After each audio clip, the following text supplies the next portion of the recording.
اعوذ باللہ من الشیطان الرجیم بسم اللہ الرحمن الرحیم یا ایہا الذین آمنوا ان تتقوا اللہ یجعل لکم فرقانا صدق اللہ العظیم۔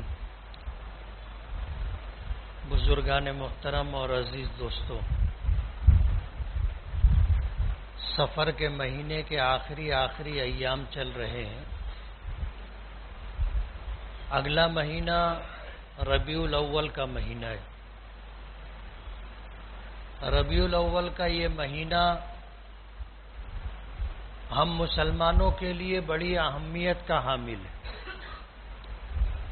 حضرت عیسیٰ علی نبینا علیہ الصلاۃ والسلام کی تشریف آوری کے بعد ایک لمبا زمانہ ایسا گزرا کہ اللہ کا کوئی نبی اس دنیا میں نہیں تھا۔ 500 سال سے زیادہ کا زمانہ ایسا گزرا کہ انسانوں کی ہدایت و رہنمائی کے لیے انبیاء کرام علیہم الصلاۃ والسلام میں سے اس دنیا میں کوئی بھی نہیں تھا، اور زمانہ لوگ اللہ کے دین سے، ایمان سے اتنا دور چلے گئے تھے کہ پھر ان کی رہنمائی کے لیے ایک ایسے نبی کی ضرورت تھی جو نبیوں کا سردار ہو، جو نبی کسی مخصوص علاقے کے لیے، کسی مخصوص برادری کے لیے، کسی مخصوص زبان کے بولنے والوں کے لیے نہ ہو۔ ایسا نبی جو پوری دنیا کی رہنمائی کر سکے اور جس کی رہنمائی مکمل بھی ہو، عام بھی ہو، تام بھی ہو، ایسے نبی کی ضرورت تھی، اور اللہ کے فیصلے سے یہی بات مقدر بھی تھی۔ بگاڑ بڑھتے بڑھتے اپنی انتہا کو پہنچ گیا تھا، اور خاص طور پر خطہ عرب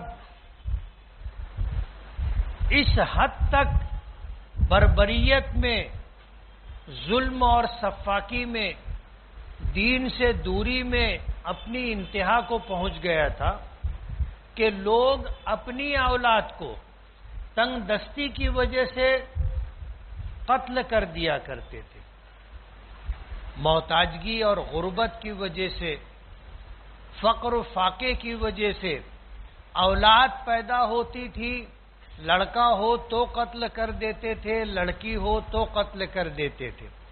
قرآن کریم میں اس بات کو کئی مقامات پر ذکر کیا ہے۔ اللہ پاک نے فرمایا وَلَا تَقْتُلُوا أَوْلَادَكُمْ خَشْيَةَ إِمْلَاقٍ، تنگ دستی کے خوف اور اندیشے سے اپنی اولاد کو قتل مت کرو۔ اور قرآن کریم میں بیٹیوں کے متعلق بھی کہا گیا کہ وَإِذَا الْمَوْعُودَةُ سُئِلَتْ بِأَيِّ ذَنبٍ قُتِلَتْ، کہ کل قیامت کے دن جن بیٹیوں کو ماں باپ نے اپنے ہاتھوں سے زندہ دفن کر دیا تھا، اس بیٹی سے پوچھا جائے گا کہ تیرا گناہ کیا تھا جس کی وجہ سے تجھے باپ نے اپنے ہاتھوں سے زمین میں دفن کر دیا گیا تھا۔ اس بچی سے پوچھا جائے گا۔ ظاہر بات ہے بچی کا جو جواب ہوگا سمجھا جا سکتا ہے کہ اس کا قصور کچھ نہیں تھا، اس کا گناہ کچھ نہیں تھا۔ تنگ دستی کے خوف سے بیٹا ہو یا بیٹی ہو اسے قتل کر دیتے تھے، اور بیٹی پیدا ہونے پر لوگ اپنے لیے ذلت اور عار سمجھتے تھے کہ بیٹی کا پیدا ہونا ہمارے لیے شرمندگی کی بات ہے، ہمارے لیے عار کی بات ہے، تو بیٹی کو قتل کر دیتے تھے، زندہ درگور کر دیا کرتے تھے۔ حالات ایسے تھے۔ اہل عرب میں قبائل میں جو جنگیں چلتی تھی وہ جنگیں 100 سال تک چلی، تاریخ میں یہ پوری تفصیل موجود ہے. جنگ لڑتے تھے، دونوں طرف کے لوگ قتل ہوتے تھے، مارے جاتے تھے، لوٹے جاتے تھے. جب لڑنے کی طاقت نہیں ہوتی تھی تو جنگ بند ہو جاتی تھی. اس کے بعد پھر دونوں قبیلے لڑنے کی تیاری کرتے رہتے تھے، اور جب ان کے گمان کے مطابق کہ اب لڑنے کے قابل ہو گئے ہیں پھر جنگ کرتے تھے. کئی جنگیں ایسی ہیں جو 100 سال سے زیادہ زمانے تک چلی. جہالت کی حکمرانی تھی، ظلم و بربریت کا دور تھا.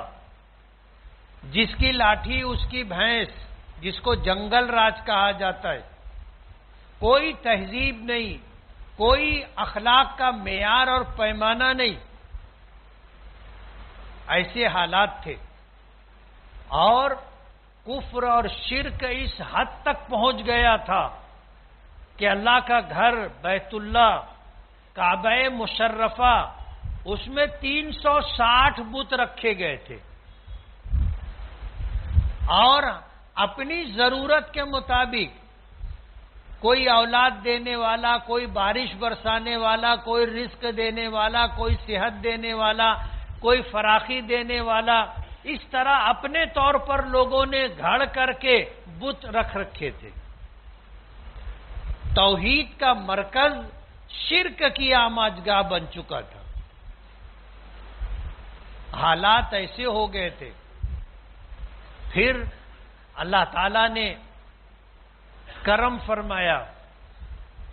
قیامت تک آنے والی انسانوں پر، قوموں پر اللہ نے احسان فرمایا کہ اپنا ایک ایسا نبی بھیجا جو نبی اللہ کا محبوب تھا، جسے اللہ نے اس وقت وجود عطا کیا تھا اور انتخاب فرمایا تھا کہ جب حضرت آدم علیہ السلام بھی نہیں تھے.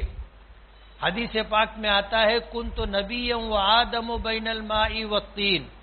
نبی کریم صلی اللہ علیہ وسلم نے فرمایا کہ میں اس وقت بھی نبی تھا جب حضرت آدم علیہ السلام مٹی اور پانی کے درمیان تھے، یعنی ان کا مجسمہ بھی بنا نہیں تھا. اس وقت سے میں نبی ہوں. اللہ نے ایسے نبی کا انتخاب فرمایا اور پورے عالم کی ہدایت کے لیے اللہ نے انہیں مبعوث فرمایا. ہم خوش قسمت لوگ ہیں، اور اللہ کی اس عطا و بخشش پر اللہ تعالیٰ کا جتنا بھی شکر ادا کریں کم ہے. ہم سے پہلے کروڑہا کروڑ انسان اس دنیا میں آئے اور چلے گئے. کسی نے حضرت آدم علیہ السلام کا زمانہ پایا، کسی نے حضرت نوح علیہ السلام کا زمانہ پایا، کسی نے حضرت ابراہیم علیہ السلام کا زمانہ پایا، کسی نے حضرت موسیٰ اور حضرت عیسیٰ علیہم السلام کا زمانہ پایا. یہ وہ انبیاء کرام علیہم السلام تھے جو اللہ کی رضا اور اللہ کی ناراضگی بتانے کے لیے اس دنیا میں بھیجے گئے تھے. اور دین اللہ پاک نے حضرت آدم علیہ السلام کو دیا تھا، اور دین کا یہ سلسلہ وہیں سے چلا. احکامات آہستہ آہستہ آتے رہے، اور یہ دین آ کر کے نبی کریم صلی اللہ علیہ وسلم پر مکمل ہوا. ادیان کی ایک تاریخ ہے. روئے زمین پر بے شمار دین پائے جاتے، لیکن اللہ کے نزدیک پسندیدہ دین، اللہ کے نزدیک نجات کا مدار اور معیار جو دین ہے وہ دین اسلام. ہم خوش قسمت ہیں کہ اللہ تعالیٰ نے ایسے نبی کی امتی بنایا جس نبی کے امتی بننے کی تمنا، آرزو اور خواہش حضرت موسیٰ علیہ الصلوۃ والسلام نے بھی کی، انبیاء کرام علیہم الصلوۃ والسلام نے بھی کی۔ حالانکہ مقام نبوت اللہ تعالیٰ کے بعد انسانوں میں سب سے بلند تر مقام ہے، اس سے بڑا مقام کوئی نہیں۔ لیکن نبی کریم صلی اللہ علیہ وسلم کی محبوبیت اور اللہ کی بارگاہ میں ان کی مقبولیت کے پیش نظر انبیاء کرام جانتے تھے، انہیں پتا تھا، اس بات کی تمنا کی تھی کہ ہم آخری نبی، نبیوں کے سردار جناب رسول اللہ صلی اللہ علیہ وسلم کے امتی ہوں۔ حضرت عیسیٰ علیہ الصلوۃ والسلام کی بھی یہی تمنا اور آرزو تھی۔ اللہ پاک نے ایسا انتظام فرمایا کہ اللہ نے جیتے جی آسمان پر اٹھا لیا، اور اس امت کی گمراہی کے لیے سب سے بڑا جو فتنہ آئے گا دجال کی شکل میں، اس فتنے کی سرکوبی کے لیے حضرت عیسیٰ علیہ الصلوۃ والسلام دوبارہ دنیا میں تشریف لائیں گے، اور دجال کا خاتمہ حضرت عیسیٰ علیہ الصلوۃ والسلام کے ہاتھوں ہوگا۔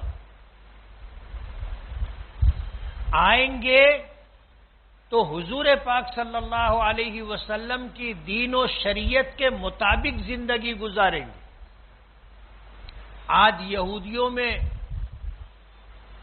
صلیب کے متعلق جو عقیدہ ہے، جس کے متعلق ان کا گمان ہے کہ حضرت عیسیٰ علیہ الصلوۃ والسلام تمام اپنے ماننے والوں کے گناہوں کے کفارے کے طور پر صلیب پر چڑھا دیے گئے، اور صلیب پر چڑھ جانے کی وجہ سے ان کے ماننے والے جتنے لوگ ہیں سب کے گناہوں کا کفارہ حضرت عیسیٰ علیہ الصلوۃ والسلام کا صلیب پر چڑھ جانا ہے۔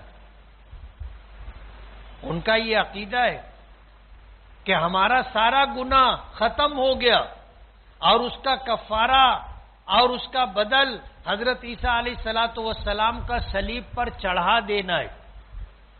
وہ ایسا سمجھتے ہیں کہ اب ہم کچھ بھی کریں تو کوئی گناہ نہیں ہے، ہمارے سارے گناہ پہلے سے مٹائے اور ختم کیے جا چکے۔ ان کا یہ عقیدہ ہے۔ حضرت عیسیٰ علیہ الصلوۃ والسلام آئیں گے، بخاری شریف کی روایت ہے، نبی کریم صلی اللہ علیہ وسلم نے فرمایا کہ سب سے پہلے صلیب کو توڑیں گے، سب سے پہلے صلیب کو توڑیں گے، اور ان کی شریعت میں بھی سور کا کھانا حرام تھا، آج ان کے نزدیک سور حلال ہے اور بڑے شوق کے ساتھ اسے کھاتے۔ حدیث پاک میں حضور نے فرمایا کہ صلیب توڑ دیں گے حضرت عیسیٰ علیہ الصلوۃ والسلام، اور خنزیر کو قتل کر دیں گے، اس کا وجود زمین سے ختم کر دیں گے۔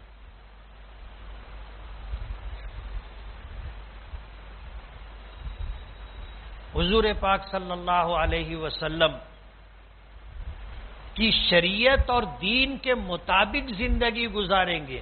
علماء نے یہ بھی لکھا ہے کہ حضرت عیسیٰ علیہ الصلوۃ والسلام آئیں گے، جب زمین پر دوبارہ تشریف لائیں گے تو امام بن کر کے نمازوں کو نہیں قائم کریں گے، بلکہ نبی ہونے کے باوجود اس امت کا کوئی شخص امام ہوگا، اس کی اقتداء میں نماز ادا کریں گے،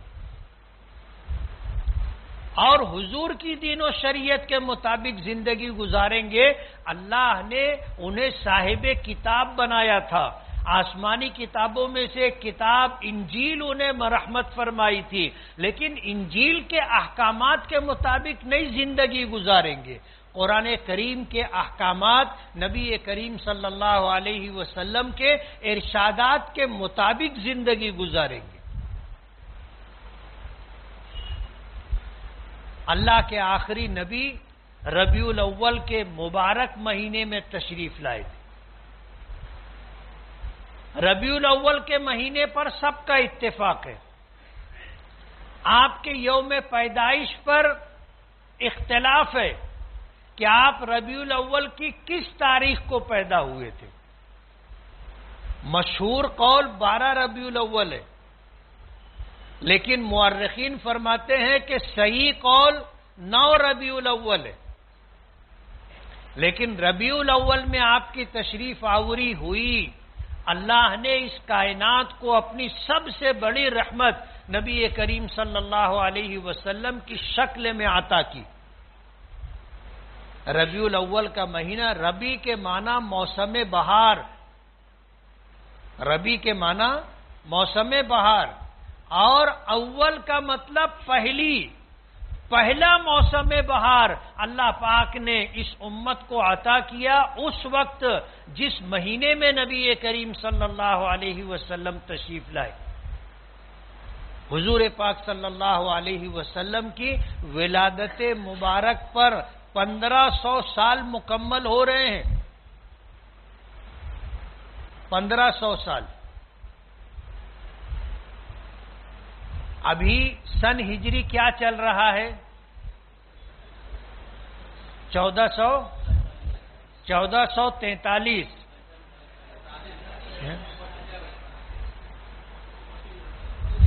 1447۔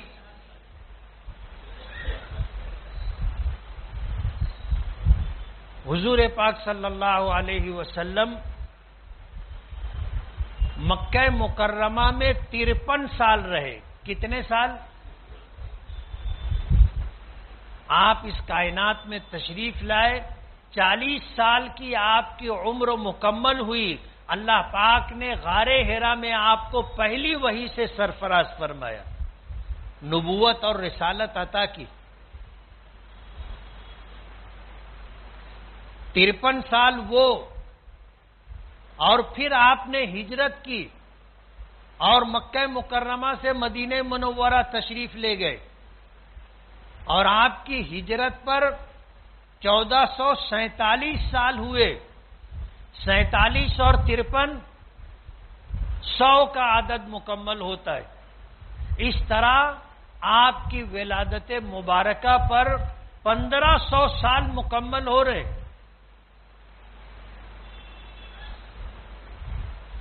آپ جو دین لے کر کے آئے تھے، ایک زمانہ تھا کوئی قبول کرنے کے لیے تیار نہیں تھا، آپ محنت کرتے رہے، کوشش کرتے رہے، جن کے حصے میں سعادت لکھی تھی، نیک بختی لکھی تھی، جن کے لیے آخرت کی سرفرازی اور کامیابی مقدر تھی، ایسے لوگوں نے 1000 دشواریوں کے باوجود اسلام قبول کیا، اور اس دنیا میں سب سے بڑا انقلاب نبی کریم صلی اللہ علیہ وسلم کے ذریعے آیا، اور اس انقلاب کا اعتراف پوری دنیا کرتی ہے، پوری دنیا۔ آج دنیا میں حضرت عیسیٰ علیہ السلام کے ماننے والوں کی تعداد سب سے زیادہ ہے، یعنی عیسائی اس دنیا میں آبادی کے اعتبار سے سب سے بڑی تعداد اپنے پاس رکھتے ہیں۔ دوسرے نمبر پر اسلام ہے، اور کوئی دن ایسا نہیں گزرتا کہ اسلامی تعلیمات و احکامات سے متاثر ہو کر کے لوگ حلقہ بگوش اسلام نہ ہوتے ہو۔ اور ہم مسلمانوں کی بدنصیبی یہ بھی ہے کہ ہمیں اپنے نبی کی تعلیمات، دین اسلام کے احکامات سے ناواقفیت کی وجہ سے ایک تعداد ہم میں ایسی بھی ہے کہ جو اسلام سے برگشتہ ہو کر کے، اسلام چھوڑ کر، مرتد ہو کر دوسری دینوں کو بھی اختیار کر رہے، ایسی تعداد، ایسے لوگ بھی ہیں۔ ظاہر بات ہے انہیں پتہ ہی نہیں ہے کہ اسلام کیا ہے، انہیں پتہ ہی نہیں ہے کہ اللہ کے تعلق سے ان کا عقیدہ کیا ہے، انہیں خبر ہی نہیں ہے کہ نبی کریم صلی اللہ علیہ وسلم اس کائنات کے لیے اللہ کی کتنی بڑی رحمت ہے۔ اسلامی تعلیمات سے بالکل کورے، نہ ماں باپ نے انہیں اسلام کی پہچان کروائی، نہ اللہ اس کے رسول کی پہچان کروائی۔ حالات ایسے رہے کہ انہیں اسلام کے متعلق کچھ پتہ ہی نہیں، نہ گھر سے نہ ماں باپ سے ان کو دین اسلام کی تعلیمات ملی، اور نہ کالجز میں ہائی سکولوں میں ان کو کچھ ملا۔ انہیں پتہ ہی نہیں کہ مسلمان کسے کہتے اور ایک مسلمان کی ذمہ داری کیا ہوتی ہے۔ وہ سمجھتے ہیں کہ بس یہی زندگی ہے، جیسے جینا ہو جی لو، اپنی مرضی کے مطابق اپنی چاہتوں کو پورا کر لو، بس یہی ہے۔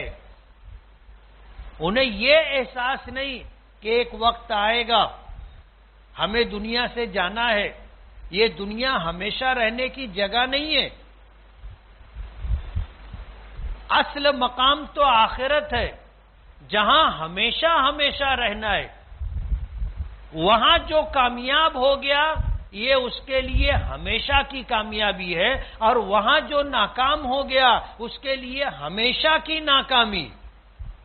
اس لیے آخرت کا بننا بگڑنا اس زندگی پر موقوف ہے، اور ہم خوش قسمت ہیں کہ اللہ نے ہمیں ایمان کی دولت عطا کی، اللہ نے ہمیں اپنے آخری نبی، اپنے محبوب نبی کا امتی بنایا۔ ہم خوش قسمت ہیں کہ اللہ پاک نے ہمیں اپنا پسندیدہ دین اسلام عطا کیا۔ اس دین کی خاصیت اور خصوصیت یہ ہے کہ یہ ہر اعتبار سے کامل و مکمل ہے۔ ایک مسلمان کو زندگی کے کسی موڑ پر اللہ کی رضا اور ناراضگی معلوم کرنے کے لیے قرآن کریم، اللہ کے رسول کے احکامات موجود ہیں، وہ اندھیرے میں نہیں رہے گا۔ اور دینوں میں یہ چیز نہیں ملے گی آپ کو، یہ بات صرف دین اسلام میں، کہ ہر موقع پر ہر موڑ پر شریعت کے احکامات اسے بتائیں گے کہ تمہیں کیا کرنا ہے اور کیا نہیں کرنا ہے، تمہیں زندگی کیسے گزارنی ہے اور کن کن چیزوں سے اپنے آپ کو بچانا ہے۔ ہمارا یہ دین ہمیں بتاتا ہے۔ حضور پاک صلی اللہ علیہ وسلم نے نبوت ملنے کے بعد 23 سال کا زمانہ نبوت و رسالت کے ساتھ گزارا۔ اللہ پاک نے مکمل قرآن پاک 23 سال کے عرصے میں اتارا۔ انہی آیات کی تشریح اور تعبیر میں نبی کریم صلی اللہ علیہ وسلم نے اپنے ارشادات اس امت کو عطا کیے، جسے حدیث کہا جاتا ہے۔ کامل و مکمل دین اللہ پاک نے دیا، اور جب اس دنیا میں آپ کی تشریف آوری کا مقصد پورا ہو گیا تو اللہ پاک نے آپ کو اپنی جوار رحمت میں بلا لیا۔ 63 سال کی عمر گزار کر اللہم بالرفیق الاعلی کہتے ہوئے آپ اللہ کی جوار رحمت میں تشریف لے گئے۔ لیکن قیامت تک آنے والے انسانوں کی رہنمائی اور ہدایت کے لیے اللہ کی کتاب قرآن کریم اور قرآن کریم کی آیات کی وضاحت و تفسیر میں آپ نے ہمیں اپنے ارشادات عطا کیے، ہمیں اندھیرے میں نہیں چھوڑا، ایک ایسے راستے پر ہمیں چھوڑا جو روشن ہے، منور ہے، اپنے آپ پر چلنے والوں کو صحیح رہنمائی، اونچ نیچ، نفع نقصان سب کچھ بتانے والا دین اللہ نے ہمیں دیا ہے۔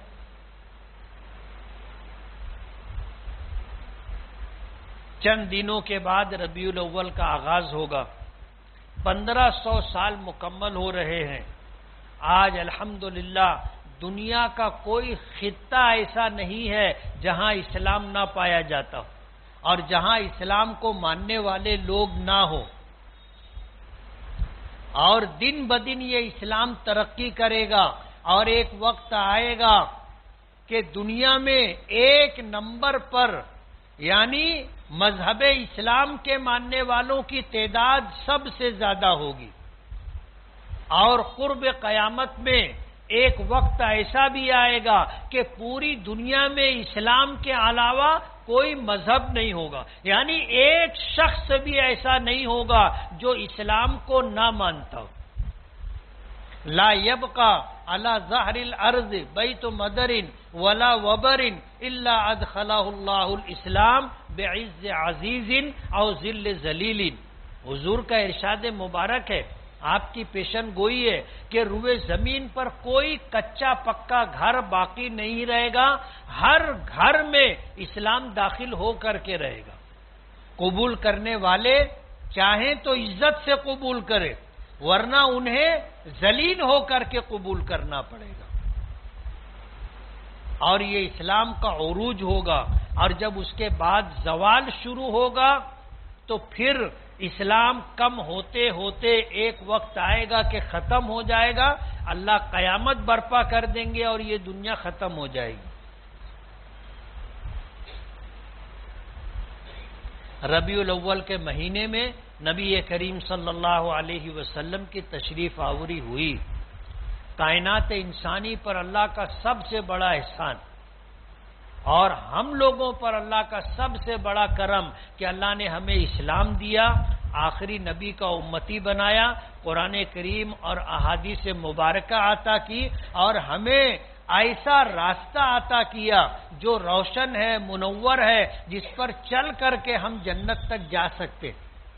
اور بدنصیبی ہوگی کہ ایسا دین اور ایسے نبی کی امتی ہونے کے باوجود اگر ہم ہدایت کے راہ سے ہٹ گئے، بھٹک گئے، گمراہ ہو گئے اور ہم نے اپنی آخرت تباہ و برباد کر لی تو ہم سے زیادہ بدقسمت اور بدنصیب کوئی دوسرا نہیں ہوگا۔ اللہ تعالی ہمیں اپنی اور اپنے نبی کی سچی محبت اور معرفت عطا فرمائے، اور اپنے نبی کے طور طریقوں پر، آپ کی سنت و شریعت پر عمل کرنے کی اللہ ہمیں توفیق دے۔ وآخر دعوانا ان الحمدللہ رب العالمین۔ جن ساتھیوں نے سنت نہ پڑھی وہ سنت پڑھ لیں۔